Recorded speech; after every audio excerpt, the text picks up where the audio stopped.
Bienvenidos a otro episodio del podcast de Canela, un espacio donde conversamos sobre temas políticos, legales y sociales con la firme convicción de que el conocimiento nos ayuda a ser mejores ciudadanos.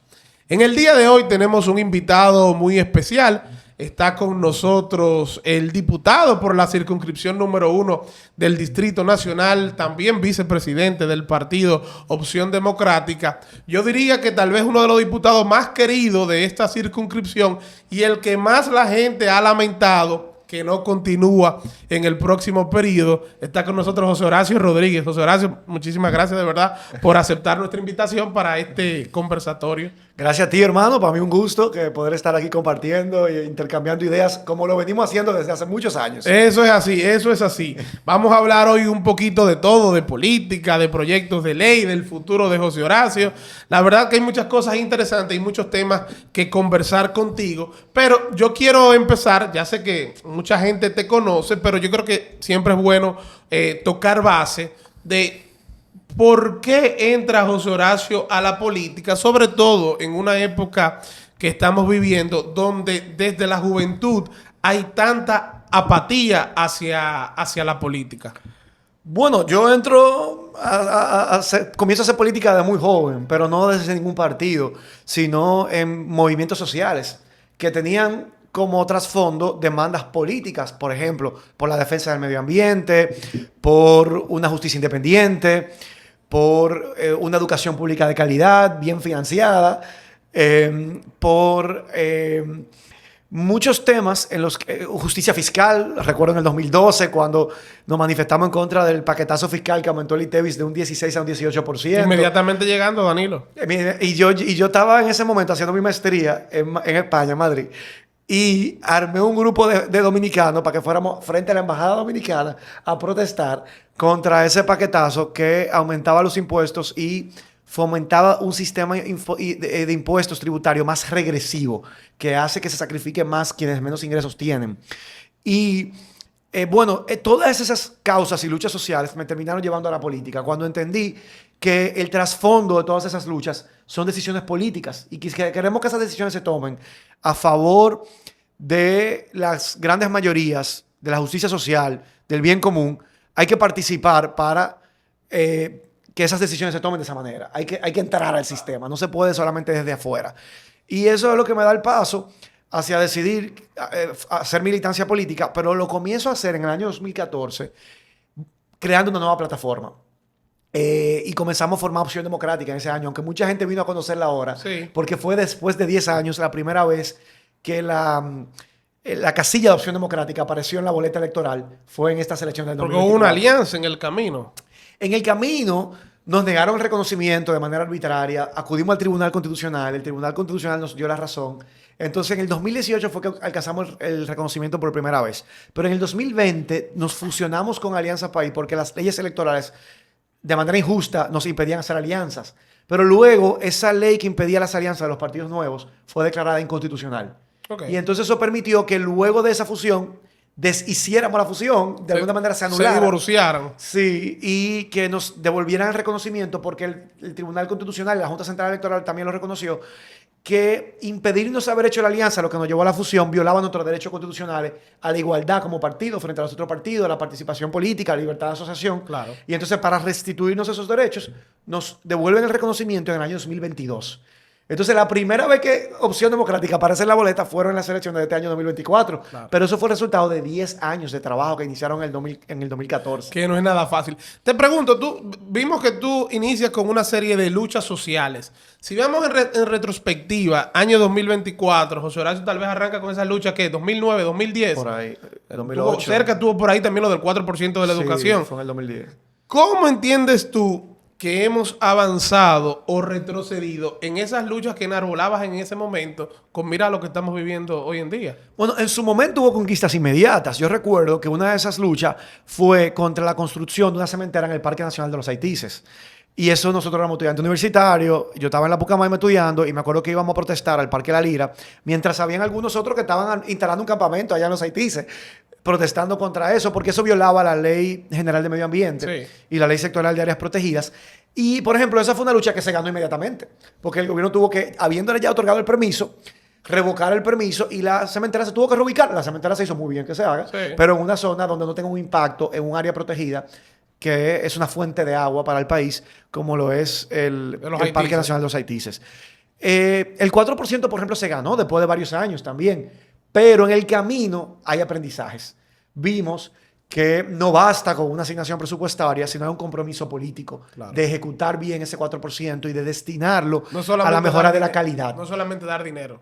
Exacto, sino enfocarse en otros aspectos como la mejora de la calidad de los maestros, de la formación de maestros, como un régimen de incentivos a esos maestros, porque no basta con mejorar los salarios, hay que evaluar el rendimiento. Y yo diría, ok, las evaluaciones de desempeño de los estudiantes, que ya estamos hablando de educación, son las que miden no solamente el trabajo, los aprendizajes de los estudiantes, sino el trabajo de los maestros. Totalmente. Entonces yo estaría de acuerdo, por ejemplo, que esos liceos públicos que funcionan bien, que en el país los hay, cuyos estudiantes son meritorios y son los que tienen mejores promedios en las pruebas académicas, que a esos profesores de esos liceos tengan una mejor remuneración, porque son los que han demostrado que están enseñando mejor y educando mejor. Pareció que el 4% cuando llegó fue una cuota más del Ministerio de Obras Públicas, pero desde educación. Así mismo, para fines escolares. Porque tuvimos mucha construcción, muchas aulas que son necesarias y que tal vez deberían ser incluso mejores que como están ahora, pero se quedó de lado esa parte de mejorar la calidad educativa, que yo creo que es una deuda pendiente que todavía tenemos al día de hoy. Totalmente. Bueno, pues te hablaba de la lucha social y te decía, ese del 4%, ahí mismo que se alcanzó el objetivo específico, pero sirvió de aprendizaje para entender que no bastan los recursos, sino hay una clase política desde el gobierno comprometida con la educación pública de calidad.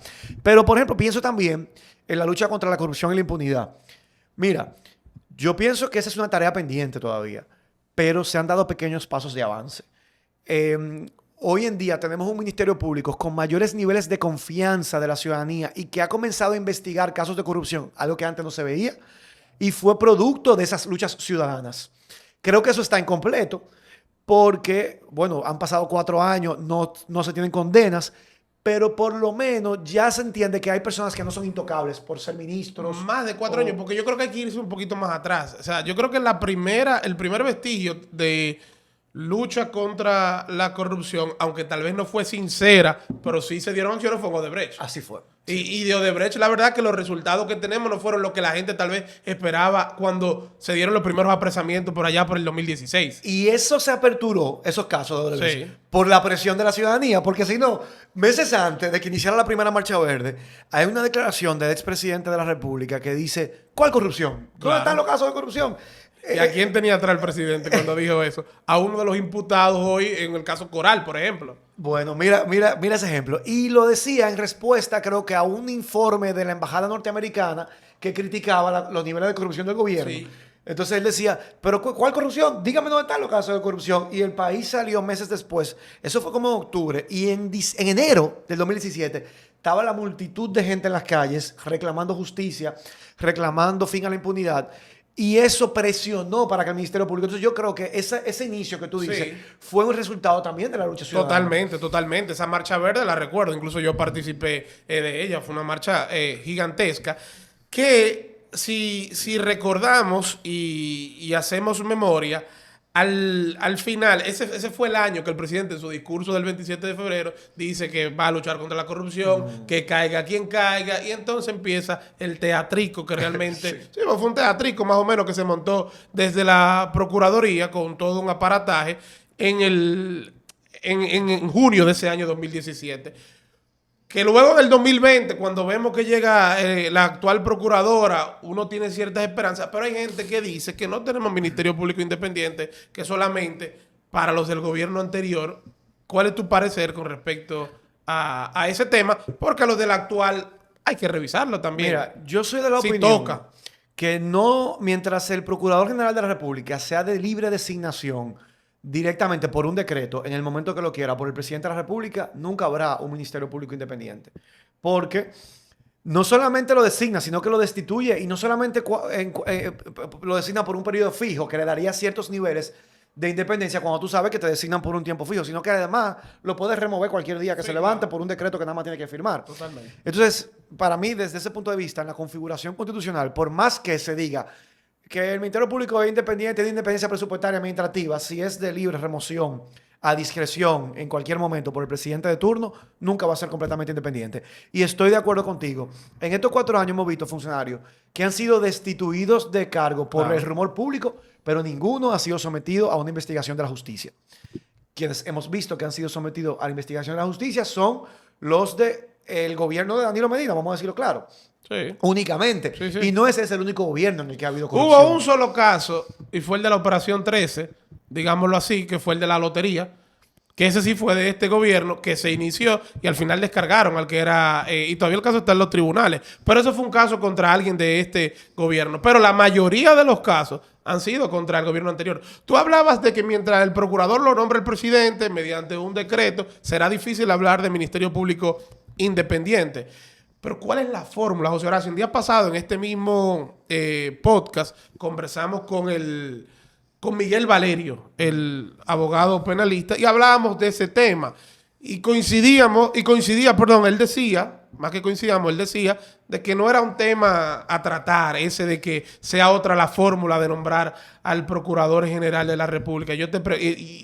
Porque él cree en la independencia de los fiscales. Yo no necesariamente me inscribo en esa tesis, pero ¿cuál sería la fórmula para nombrar al procurador si no sea a través del presidente? Tomando en cuenta algo, y es que si bien tiene que haber una independencia del procurador, hay en ciertos temas que debe haber una visión unificada. Por ejemplo, política criminal del Estado. Tiene que haber una visión unificada entre el procurador y el gobierno central. Tratados internacionales que firme el país que tengan que ver con combate a la criminalidad, también debería haber una visión unificada entre el presidente o el gobierno central y el Procurador General de la República. Mira, estos son temas muy interesantes. No hay una fórmula universal que se deduce en todos los países del mundo. La respuesta es esta. Eso varía mucho de cada país a cada país, que debe construir lo que le funciona. Aquí se habla, y ha estado en agenda del Congreso, y yo he formado parte del estudio de esa iniciativa, de la creación de un Ministerio de Justicia, Sí. como una posibilidad. Desde mi punto de vista, la única razón que justificaría la creación en nuestro país de un Ministerio de Justicia es precisamente si se modifica la forma de elección del Procurador General de la República, que no lo haga un dependiente directo del Poder Ejecutivo, para que entonces el Poder Ejecutivo sí tenga, a través del Ministerio de Justicia, alguien que asuma ese rol de política criminal, de tratados internacionales desde un Ministerio de Justicia. Ese rol administrativo. Esa parte, exacto, que le compete al Ejecutivo y que no puede estar disociada. Claro. Ahora, mientras la configuración sea como está en nuestra Constitución actual, yo creo que no hace falta un Ministerio de Justicia. Y eso es lo que he defendido en la comisión, que ha estado a punto de rendir un informe en varias ocasiones y no se ha terminado de rendir.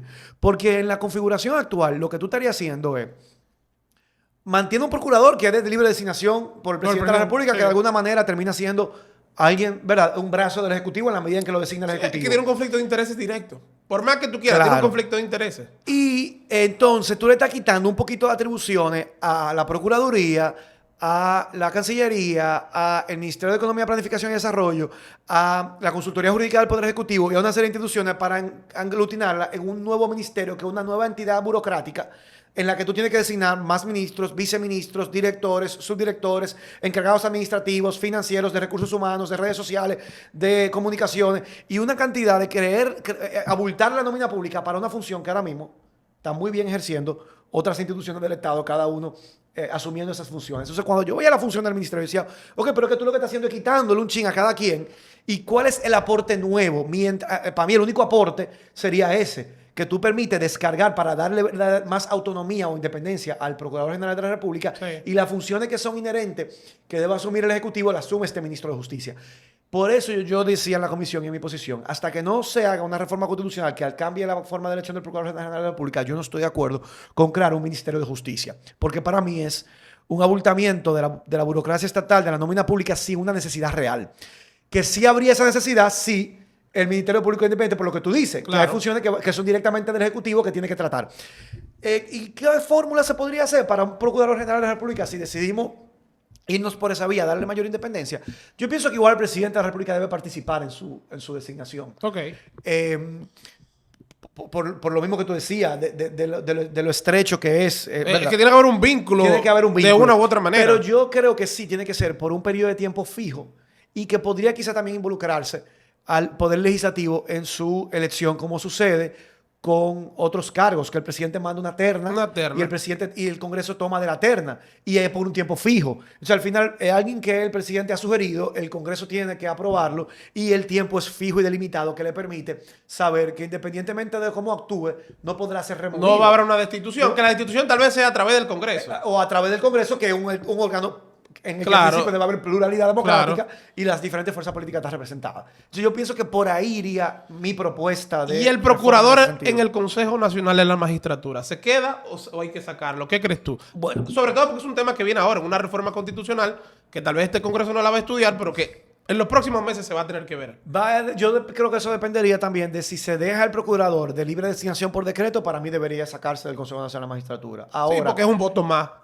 Directo para el Ejecutivo. Ahora, si se hace a través de esta fórmula, digamos, alterna de elección del procurador, pues quizá podría haber cabida para que el procurador se mantenga en el Consejo Nacional de la Magistratura, ya que no sería un subalterno directo del Poder Ejecutivo. Hay juristas que hablan de sacar al procurador e incluir a otros miembros, como sería, por ejemplo, el presidente del Tribunal Constitucional, que es el presidente de la alta corte, tal vez más importante o la que tiene la última palabra en materia constitucional. Eso tiene sentido porque fíjense que cuando se creó el Consejo Y Nacional de la Magistratura también, no existía un Tribunal Constitucional. Claro. Entonces, por eso se eligió al presidente de la Suprema Corte de Justicia como integrante. Claro. Quizás si hubiera existido un Tribunal Constitucional, hubiera lo colocan, sí. No, y sobre todo para dar para que sean impares también. Porque ahora mismo el presidente, en caso de empate, tiene el voto disidente. Bueno, dejando ese tema de lado, José Yo creo que es más sano que sea un número impar. Sí, yo también, claro. Tú no tienes que dar un voto disidente al presidente. Sí. Al final, el presidente tiene su voto, el de su senador, el de su diputado, el de su procurador y el de él. Exacto. Y el de él si hay empate. Sí. O sea, al final, y para el que no lo sepa, el Consejo Nacional de la Magistratura es el órgano que elige a los jueces de las altas cortes y que también evalúa a los jueces de la Suprema Corte de Justicia. Entonces, al final del día, quien tiene la última palabra de quiénes son los que van para allá es el presidente de la República. Sí. Entonces, sí. Es así. Eso es un tema. Decía que José Horacio llega al Congreso Nacional como diputado el 16 de agosto del año 2020 y sale ahora el 16 de agosto del año 2024. ¿Cuál es tu experiencia? ¿Cuál ha sido tu experiencia como diputado? Lo mejor y lo peor. Bueno, para mí ha sido una escuela política y en muchos aspectos y sentidos. Se aprende de todo en la Cámara de Diputados. Porque no solamente se aprende, ¿verdad?, del funcionamiento del Poder Legislativo, del Estado en sentido general. También se aprende de cada uno de los temas de los que uno tiene que estudiar cuando te pasan proyectos de ley de temas que tú no dominas. Claro. A veces llegan proyectos de ley que tienen que ver con temas de salud, con temas ¿verdad?, económicos, con temas... muchos préstamos. Sí, y contratos, que a veces uno no es experto en nada de eso, pero le toca, si uno quiere hacer un buen trabajo, y en mi caso yo me he planteado y dedicado a hacer un buen trabajo, te toca investigar, consultar. Claro. Yo me la he pasado estos 4 años haciendo consultas porque me gusta votar sabiendo por qué estoy votando y de qué estoy votando. Y eso ha hecho que yo tenga que llamar incluso colegas. A veces toca trabajar, incluso yo siendo abogado, pero yo estoy en la comisión de trabajo y he abogado a algún amigo que es más experto que yo en temas de derecho laboral para que me dé alguna asesoría, amigos economistas. Porque una de mis críticas es que los diputados no contamos con un cuerpo técnico que nos apoye de manera directa en nuestro trabajo. Hay un cuerpo técnico fijo de la Cámara que apoya a las comisiones, pero no al diputado de manera directa. Y era lo que planteaba Farideh Raful con el tema del barrilito, ya decía la creación de una unidad legislativa. Y es muy válido y necesario. Porque, óyeme, nosotros lo que estamos ahí adentro, estamos diciendo el destino y el futuro de la nación, de una nación de casi 11 millones de habitantes. Claro. Y las decisiones que nosotros tomemos tienen que estar informadas y los diputados, ninguno podemos ser expertos en todo. Eso, por ejemplo, yo soy miembro de la Comisión de Medio Ambiente y yo tengo que tomar una decisión sobre la ley de aguas. Claro. Pero yo no soy experto en esa materia. Yo tengo una visión política clara de que para mí el agua debe preservarse como un derecho humano y que debe tener un carácter público porque es un bien imprescindible para la vida.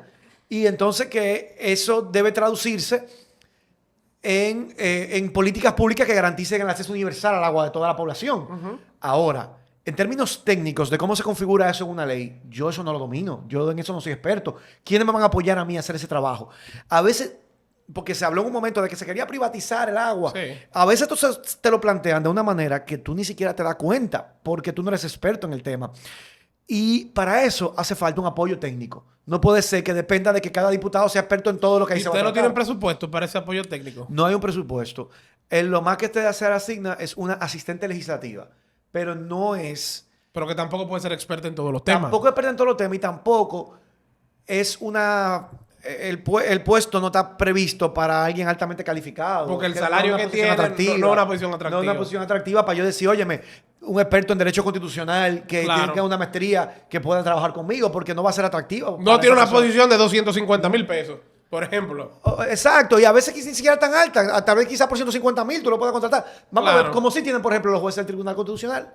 Sí. Cada uno tiene varios letrados. Los letrados tienen más, y sí. letrados que son gente experta, dura, con hasta doctorado en Derecho Constitucional. Y los letrados ganan más de 150,000 pesos. Claro, pero los diputados no lo tenemos. Entonces, claro, por eso yo hablé en su momento también de reducir la matrícula de la Cámara. Porque Son quizás es muchos. insostenible poder tener para 191, 190 diputados 190 asesores diputados. para cada Son uno de muchos. ellos. Y lo otro que me lamenta reconocer es que tú le das esos asesores a esos diputados y la gran mayoría lo va a utilizar para nombrar un amigo, un compañero, Eso es otro un tema. familiar y no lo va a aprovechar para esas capacidades técnicas. Ahora bien, no podemos hacer las reglas para lo malo, sino para los objetivos buenos. Claro. ¿Entiendes? Y a mí en muchas ocasiones, quizás yo pude haber hecho un mejor trabajo si yo hubiera contado, y yo creo que he hecho muy buen trabajo, Sí. pero hubiera podido haber hecho uno todavía mejor si yo hubiera podido contar con esos asesores técnicos que me ayuden a hacer un filtro de cada proyecto, porque por ahí pasan cientos de proyectos y tú no puedes involucrarte en todos. Claro que no. ¿Se necesitan 190 diputados realmente? No, yo creo que eso perfectamente se puede reducir.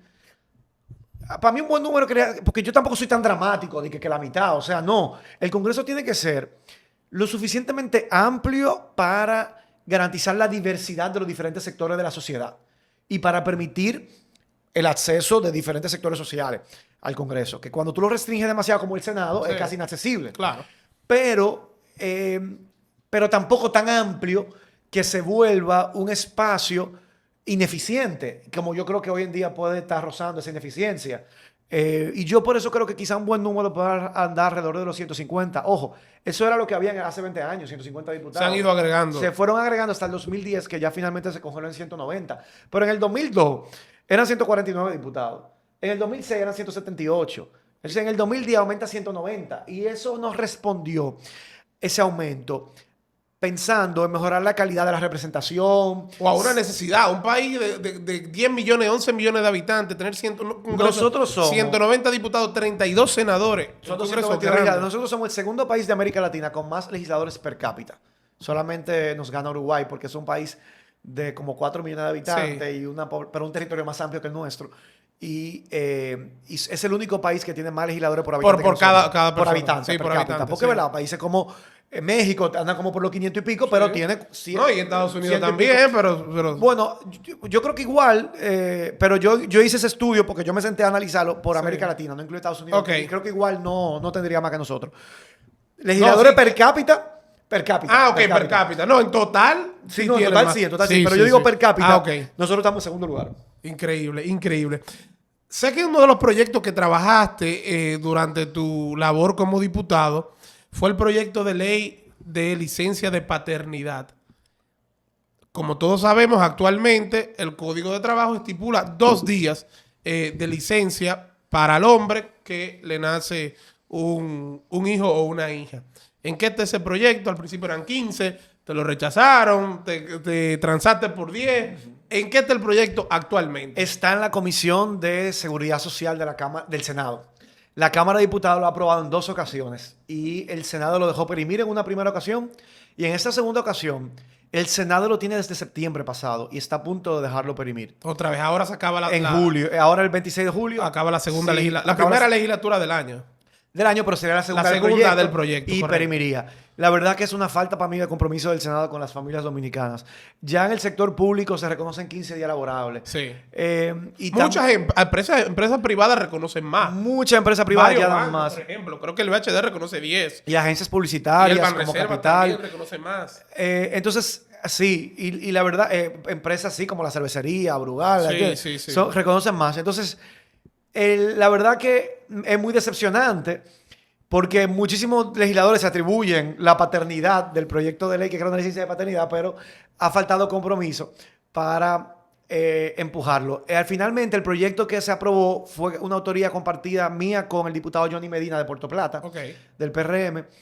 Fue al Senado, donde hay un senador que dice que no, que él es el autor verdadero de ese proyecto. Yo digo, no importa quién sea el autor, lo importante es que aprobemos una ley, porque a las familias dominicanas no le va a importar quién fue que nadie se pregunta de quién es esa ley. Nadie, eso es lo que yo digo. Nadie se pregunta eso. La gente lo que quiere es saber que tiene el derecho de, en ese momento tan especial, tan importante para la vida de cualquier familia, que llega un nuevo bebé o una nueva bebé, poder estar ahí, no tener que ir al otro día a trabajar, sino tener la mente y tener el cuerpo donde está la mente. No es solo por el bebé, también por la esposa, por la mamá, por la pareja. Claro. Es también una parte muy... Que necesita ese apoyo. Que si no tiene una mamá a su vez, que sea la abuela, que la ayude, o una hermana, se ve sola con una cicatriz todavía de una cesárea, que la mayoría de los partos en este país son por cesárea, y que no puede sola atender un bebé recién nacido mientras se está recuperando de esa herida. Entonces, son muchísimas las razones. El proyecto finalmente contempla 10 días laborables. Está en el Senado de la República. Si algún senador ve esto, señores, apruébenlo. Claro. ¿Es el proyecto más importante de tus 4 años? ¿O tú entiendes que hubo otro proyecto que tú hayas o promovido o presentado que haya sido Hay otro muy importante que es el que prohibió el matrimonio infantil o con menores de edad en la República Dominicana. La modificación al Código Civil. Que fue una modificación al Código Civil.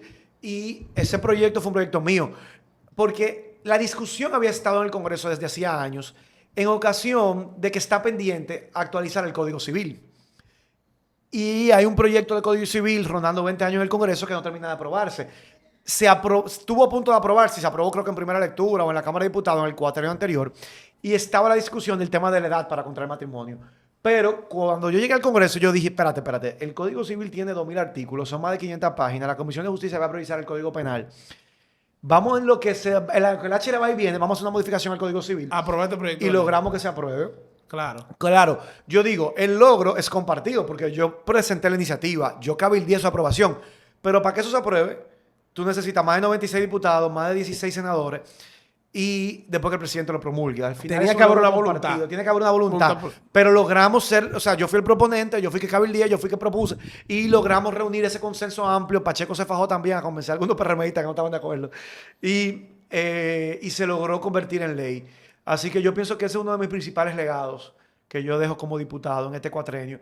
Y más allá de muchas otras luchas, causas que llevé, como también logramos que se modificara el contrato de fideicomiso de Pedernales, para el desarrollo de Pedernales, para que fueran excluidos 6 millones de metros cuadrados que se aportaban al patrimonio del fideicomiso, que entraban dentro de áreas protegidas violando la ley sectorial.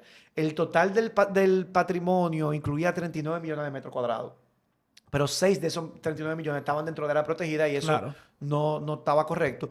Y nosotros hicimos un llamado en el hemiciclo y le pedimos al presidente le pedimos devolver el contrato para que le corrigiera, y él lo que hizo fue que mandó una adenda comprometiéndose a sacar esas áreas protegidas, y eso también se hizo. Y eso fue también, yo lo considero como uno de los logros de mi gestión. Total, y lo es.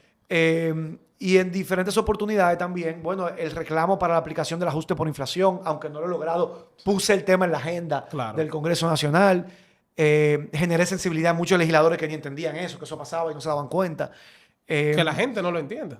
Y claro, y yo he tratado de explicarlo. Se ha ido creando un poquito de conciencia en cuanto a ese tema. Dime del Código Penal.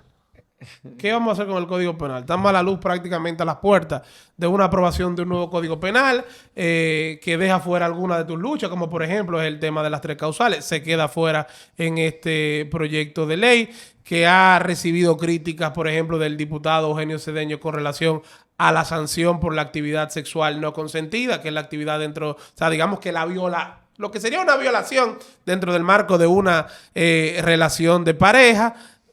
¿Cómo te sientes tú con este Código Penal que yo creo que sin dudas va a aprobar el Congreso del cual tú formaste parte? Es decir, República Dominicana desde 1884 tiene el mismo Código Penal, y el Congreso del año 2020 al 2024 va a aprobar por fin un nuevo Código Penal.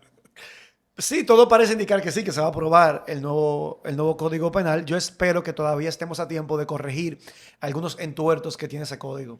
Por ejemplo, ahí se agregó un párrafo que permitiría cubrir de impunidad la violencia contra niños y niñas. Sí. Y eso... Si no hay, dice como que si no hay un patrón. Bueno, entonces quitaron lo del patrón y entonces ahora pusieron que si no hay proporcionalidad y tú dices, bueno, pero espérate, ¿de qué tú me hablas de proporcionalidad? Significa que si el niño es muy mal criado, tú lo puedes sonar más fuerte. Y si ¿Qué un es poco proporcionalidad? ¿Qué es Eso es lo proporcionalidad? En el primero. marco de ese contexto, ¿qué se considera una violencia proporcional?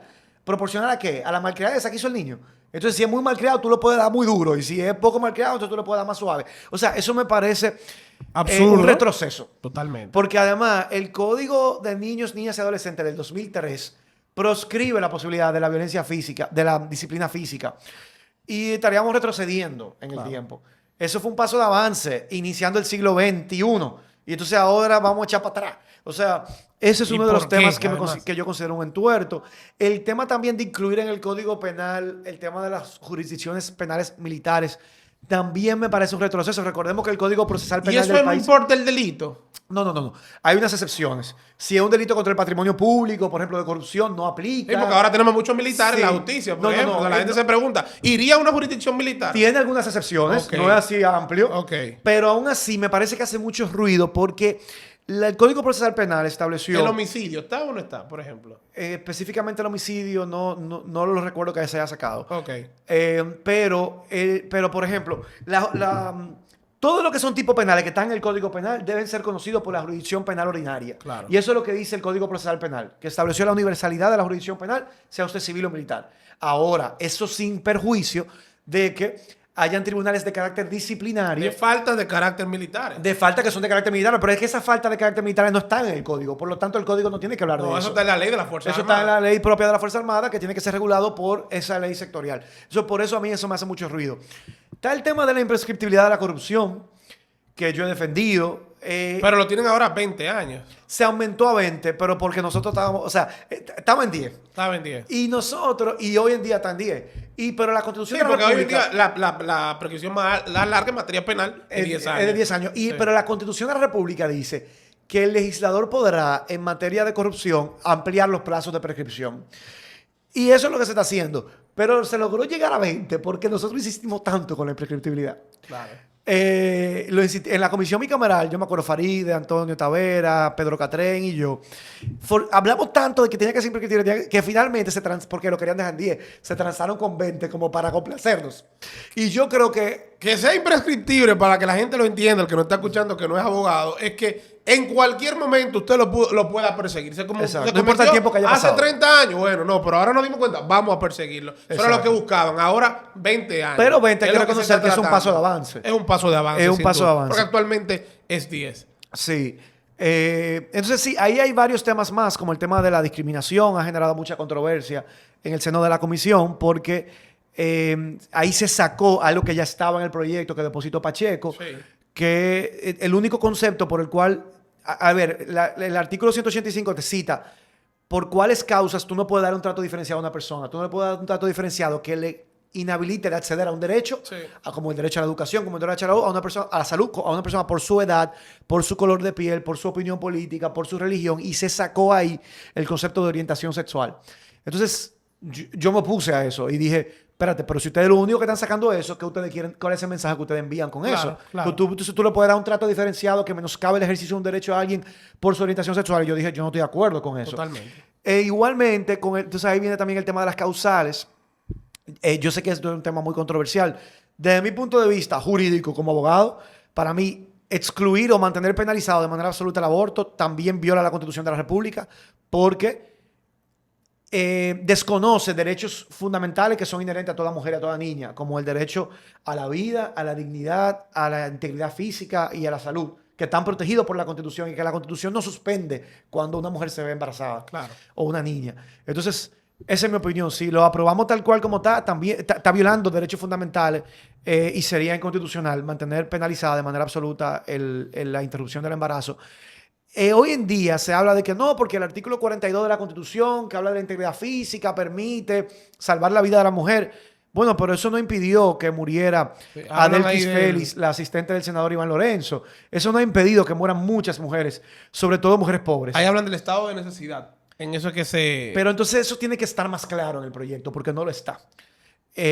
Ahí habla de hay una configuración en la ley, en esa excepción, que le pondría en amenaza a los médicos. Que yo estoy seguro que muchos médicos tendrían temor Claro. de ir presos. Si hacen lo que médicamente tienen que hacer. Y si lo ponemos de manera general, con este Código Penal, ¿avanzamos o retrocedemos? De manera general, evalúamelo del 1 al 10. Yo no creo que avancemos mucho. Porque mira, se habla de que se crean nuevos tipos penales, pero es que muchos de esos tipos penales hoy en día igual son perseguidos. Sí. Son perseguidos tal vez por un tipo penal que no es el que más... Que vía jurisprudencial se ha interpretado. Claro, como que el que aplica. Ajá, por ejemplo, te voy a poner un ejemplo. No, que por fin se va a poder sancionar. Se dice, se va a tipificar cuando alguien agrede a otro con ácido del Con el diablo, diablo, sí. que es algo horrible. Sí. Pero me dice una amiga mía que es fiscal, que estudió conmigo en la época, me Sí. dice, eso ya se sanciona. De hecho, con el código se va a reducir la pena. Porque aunque no hay un tipo penal de hacer daño con sustancias químicas, eso se considera en la legislación actual, vía jurisprudencial, como actos de barbarie. Actos de barbarie. Acto de barbarie. Y el acto de barbarie lleva hasta 30 años. Pero en el código que se está planteando, finalmente se tipifica el ácido del diablo porque se habla de sustancias químicas, agresión con sustancias físicas, pero la pena máxima son 20 años. Entonces la amiga química que me dice, pero al final se está reduciendo la pena. Claro. Entonces, sí, o sea, hay algunos avances. Por ejemplo, uno de los avances que tiene el código es que, o de las novedades o modernidades, Sí. que un código penal del siglo XIX no contemplaba, contempla, que permite la responsabilidad penal de las personas jurídicas. Sí, eso es algo que... Pero entonces te saca a los partidos políticos y te saca a las A las iglesias. iglesias. Y tú dices, bueno, pero ¿por qué tú vas a conceder un trato privilegiado? Si usted no ha hecho ningún delito, usted no tiene nada que temer. Si usted lo hizo porque usted quiere un manto de porque el impunidad. objeto, sobre todo, de esas dos instituciones no es cometer delito. Claro. O sea, la razón de ser una iglesia no debería cometer delito o no debería tener miembros que cometan delito y un partido político tampoco. Y si lo hace, bueno, yo pienso que nadie tiene que estar revestido de ningún manto de impunidad. Claro. Entonces, eso para mí es como que, ok, sí, avanzo, pero como que retrocedo. Entonces, a mí me resulta cuesta arriba. Tiene poder tus responder esa sentimientos encontrados. La pregunta del $1.000.000. Hemos visto ya a lo largo de estos 4 años y también de esta conversación que José Horacio ha sido un diputado que ha hecho un trabajo, que se ha dedicado, que ha tratado de marcar la diferencia en la Cámara de Diputados con su eslogan de compañía de la buena política. ¿Por qué pierde José Horacio el pasado 19 de mayo? ¿Por qué no logra reelegirse? Eso es lo que la gente quiere y necesita saber. Bueno, a ver, se pueden hablar de muchas razones. Yo no me siento perdedor, lo primero. Yo me siento ganador. Cuando tú sacas casi 12,000 votos preferenciales, 14,000 votos, la boleta que tú armas en la que tú eres el principal candidato. O sea, eso sin un partido fuerte detrás. Más bien enfrentando al gobierno, al Estado, a los partidos principales de la oposición, a las iglesias que mandaron a votar por otros candidatos específicos. Con todo eso en contra y sacar esa cantidad de votos, yo me siento ganador. Claro, no ¿Tú sacaste más votos que otros que fueron elegidos? Sí, Porque miles eso es de lo que yo creo que hay que explicarle a la gente. Miles de votos. O sea, ¿cuál es la razón en términos reales? O sea, de por qué, aunque tú sacaste, fuiste el diputado. Sí, yo más saqué votado- 7,000 votos más que uno que fue elegido. Yo saqué 4,000 votos más que otra que fue elegido. O sea, Sí. de los 6 que fueron elegidos. Sí, bueno, hubo tú dos- sacaste, vamos a ponerlo con nombre y apellido. Tú sacaste 4,000 votos más que Celine, 7,000 más que Charlie. Son gente querida y que no tenemos ningún problema, pero es Y ojo, la realidad. yo lo que planteo, el método alternativo que yo planteo de elección al Hunt hubiera mantenido a Celine y a Charlie como congresista. Como congresista. O sea, electos como Le congresistas. hubiese quitado uno al P- PRM. al PRM, porque el método de Hunt le da una sobrerepresentación de escaños a la primera mayoría. ¿Por qué digo una sobrerepresentación? Porque si aquí en la circunscripción número 1 se eligen 6 candidatos, eso te dice que tú necesitas más o menos un 16% de los votos Sí. para tener un diputado electo. O sea, cada partido para tener derecho a un diputado, si lo hacemos matemáticamente hablando, Sí. debería tener un 16% de los votos. Eso le da a la Fuerza del Pueblo 1 porque sacó 18%. El PLD sacó más o menos también como un 16% de los votos, le da 1. Sí. Entonces ahí tú vienes el PRM, saca un 53% de los votos, o sea, la mitad de los votos le debería tocar 3. Claro. Entonces, el método de Hunt, a la hora de distribuir la cantidad de escaños privilegia al partido que quedó en primer lugar y en lugar de darle 3, habiendo sacado un 53% de los votos, que un 53% de 6 sería 3.2 diputados, prefiere completarle. Redondear hacia arriba. Redondearle un cuarto diputado, a pesar de que estaba mucho más lejos de un cuarto, que redondearle al que quedó en cuarto lugar, que fuimos nosotros, 0.5 que nos faltaba para sacar uno. Y que tengamos una O sea, representación. que en el método de ustedes, Charlie seguiría siendo diputado. En el método que yo planteé que junto usted a otros plantea. 40 diputados que depositamos, que se llama Sanlage o Webster, sí, Charlie seguiría siendo diputado, Celine también, pero y los primeros 3 entras más tú, votados del PRM, pero también hubieran entrado Claro. Opción Democrática. que habría una mayor representatividad de las minorías. Que es lo que dice la Constitución de Eso la te iba a República. decir. Me explicabas antes, fuera de que iniciáramos a grabar, que hicimos un pequeño episodio también. Me hablabas de un artículo de la Constitución que es el que tiene la base para estos métodos. Porque yo le decía a José Horacio, ¿por qué el voto de los diputados no puede ser directo? Es decir, yo quiero votar por José Horacio, voté por José Horacio y eso le va a contar como un voto y cada quien que vaya sumando. Y tú me explicabas algo de la Constitución. La Constitución de la República, lo pueden buscar, quienes estén en Google, ponen Constitución Dominicana 2015, artículo 209, párrafo 2, y dice que las elecciones se celebran de conformidad con la ley y con representación de las minorías cuando haya de elegirse 2 o más candidatos. Se eligen 2 o más candidatos en los niveles de diputados y de regidores. No así en los niveles de presidencia, de alcaldías ni de senadores. Ahí el que saca más votos es el que tiene representación. Ahora, en los niveles plurinominales, que se eligen 2 o más, la Constitución dice que debe haber representación de las minorías. Y por eso deben haber métodos de elección que lo garanticen. Claro, respetando las votaciones, porque Claro, al final claro. tú lo eliges en base a la proporción de votos Totalmente. que haya sacado. Tú no vas a regalarle por regalarle, sino que, ok, hay métodos de asignación de escaños que permiten, según la proporción de votos que sacó cada partido, que tengan una representación.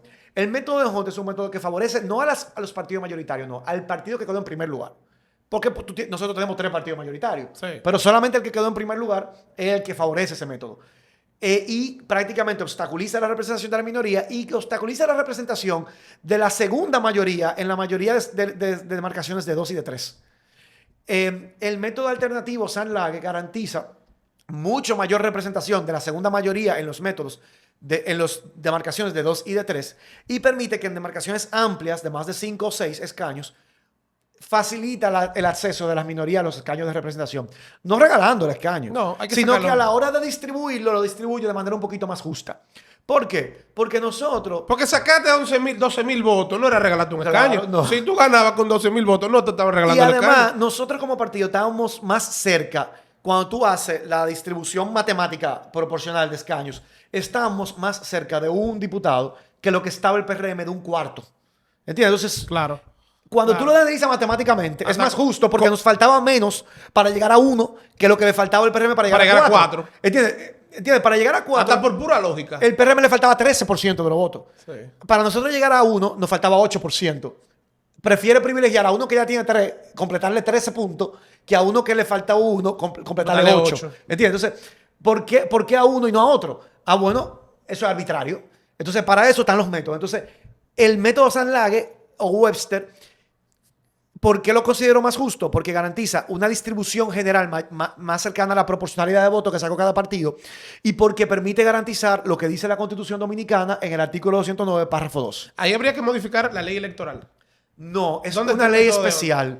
Eso está en la ley electoral no se menciona. Eso está en una ley especial del año 2013 que establece el voto preferencial, pero al mismo tiempo que establece el voto preferencial por ley, porque el voto preferencial que permite abrir las listas ante la lista encerrada hasta el año 1998.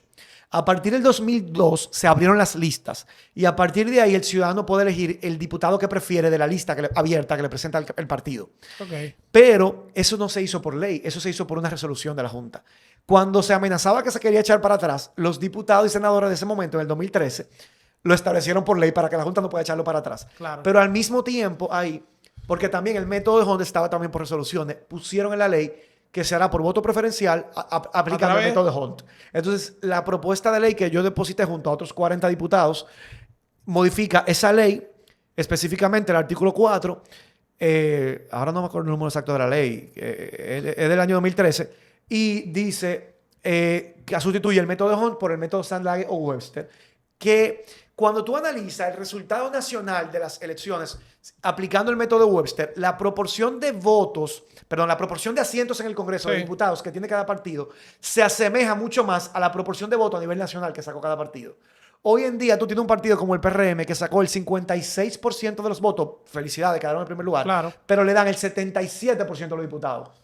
El país no le dio en las urnas una mayoría calificada al PRM, pero el método se traduce que se le asignan una cantidad de asientos en el Congreso que sí le da una mayoría calificada. Pero ese 56% es a nivel congresual. A nivel de diputado. A nivel de diputado. A nivel de diputado. O sea, sacó un 56% de los votos y tiene el 77% de los Entonces diputados. te da una sobrerepresentación al que queda en primer lugar. Totalmente. Por eso es que hacen falta métodos de asignación proporcional de escaños para que haya un verdadero equilibrio. Sobre todo, si el país no le dio una mayoría calificada, ¿por qué el método sí le da una mayoría calificada que le permite hasta modificar la Constitución sin tener que negociar con la oposición? Claro. Entonces, eso a mí no me parece ni siquiera sano para un sistema democrático. No, para nada. Hoy eso beneficia al PRM, ayer beneficiaba al PLD. Yo estoy pensando en la democracia. Sí. Sí, aquí no es nada personal contra el partido que esté. Mañana puede estar Opción Democrática y también vamos a mantener. Y ningún partido se queda arriba para siempre. Por lo tanto, la madurez indica que piensen que hoy usted está arriba y mañana usted va a estar abajo. Y ellos saben lo que está abajo, porque tuvieron 20 años abajo. Mira, José Horacio, ya para nosotros ir cerrando, me gustaría saber, para ustedes no fue como partido Opción Democrática, no fue una decepción el hecho de que a nivel presidencial un candidato como el Cobrador, que no tengo nada en contra de él, pero tampoco me parece que era una gente que presentaba una propuesta lo suficientemente, digamos que adecuada para lo que uno quiere para la República Dominicana, haya sacado más votos que la candidata de ustedes, que fue Virginia Antares? Yo creo que algo que favoreció esa candidatura fue la alianza de él con el nieto del dictador. Okay. Porque lamentablemente, y a mí me duele porque vengo de una familia luchadora antitrujillista que sufrió mucho y tanto a nivel de sangre como a nivel de patrimonio, enfrentar la dictadura. En el país sigue habiendo un sentimiento trujillista latente, de una minoría por suerte, pero sigue vivo. Y yo creo que la combinación de un discurso nacionalista, de ultranacionalismo con el trujillismo, esa combinación hizo que él tenga ese resultado. Lamentablemente, las fundaciones patrióticas que recuerdan el legado de los luchadores que nos dieron la democracia, pidieron específicamente a la Fundación Héroes de Constanza Mamón Estero Hondo, de la que mi papá fue presidente muchos años, hoy preside Isabel Vargas, nos hace sentir muy orgullosos a todos los descendientes de esa generación de la raza inmortal. Solicitó a la Junta Central Electoral, cuando le reconoció el partido a este sujeto, al nieto del dictador, le solicitó la documentación que avalaba el reconocimiento. Es decir, la ley establece unos requisitos y la fundación le pidió, bueno, nosotros queremos saber cómo él cumplió con los requisitos por la ley de libre acceso a la información pública. Y la Junta Central Electoral nunca entregó esa información, violando la ley de libre acceso a la información pública. Y fue muy decepcionante. Porque la verdad que esta es una junta que en términos generales goza de nuestra credibilidad. Yo creo que, de hecho, yo pienso, por lo menos de las últimas 3 juntas que hemos tenido, de los últimos 12, 15 años, yo creo que ha sido la mejor.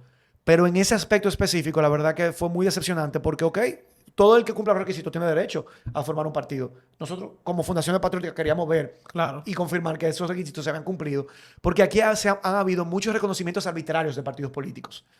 Y queríamos confirmar que ese cumplía con la ley. Y un año después todavía estamos esperando. ¿Tú le ves futuro a ese tipo de corriente aquí en República Dominicana? Ese corriente ultranacionalista que tiene también sus vínculos con el trujillismo.